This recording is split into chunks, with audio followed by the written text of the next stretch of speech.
स्वाभाविक नहीं होता। सहज नहीं होता, मरना होता प्रतिपल जलते।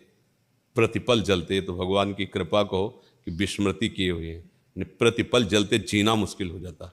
जो हमारे कर्म हैं अगर हमारे सामने रहते, जीना मुश्किल हो जाता।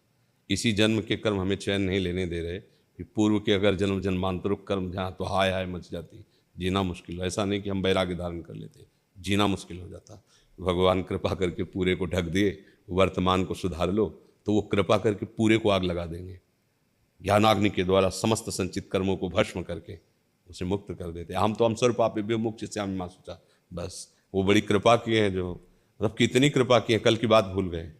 अगर हमको याद रहे कि हमने क्या कर्म किए, हमें क्या दंड मिला, हमें क्या क्या भुगतना है, होश खराब हो, भयभीत हो जाओगे, कांप जाओगे, मतलब दिमाग काम नहीं करेगा। सोचो माँ के गर्भ में रहे, वो कष्ट अगर हम भूल ना पाते तो हमारी क्या हालत होती। भगवान ने निकलते ही भुला दिया।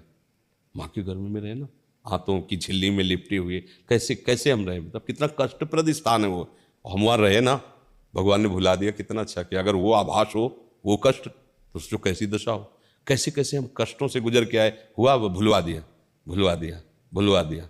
थोड़ा तो आनंद में रहे, अगर उसका चिंतन करेगा तो जल जाएगा, तू परेशान हो जाएगा, दुखी हो जाए। ये उनकी कृपा है, पर हमारे कर्म तो है ही है ना।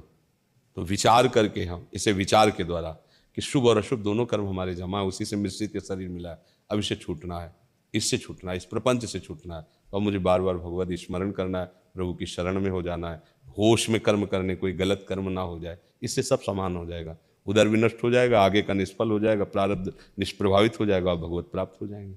अगर शुभ भी बचा तो भोगना पड़ेगा, अशुभ बचा तो भोगना पड़ेगा। शुभ अशुभ दोनों नष्ट हो गए तो भगवत प्राप्त हो जाता है। समझ रहे जी।